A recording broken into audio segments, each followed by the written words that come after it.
Assalamualaikum warahmatullahi wabarakatuh. Selamat pagi. Nama saya Ali Nasuhan, tokoh agama Islam wilayah Kecamatan Kandangan, Kabupaten Kediri. Menolak adanya kekerasan dan kerusuhan di Indonesia yang bisa menyusahkan dan merugikan orang lain.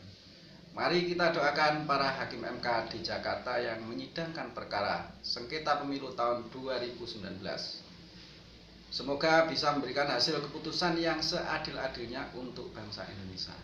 Saya menghimbau kepada masyarakat Indonesia dimanapun berada, jangan mudah terhasut untuk menghadiri jalannya sidang sengketa pemilu tahun 2019 di MK Jakarta. Ayo kita tingkatkan persatuan dan kesatuan untuk membangun Indonesia lebih maju lagi. Terima kasih. Wassalamualaikum warahmatullahi wabarakatuh.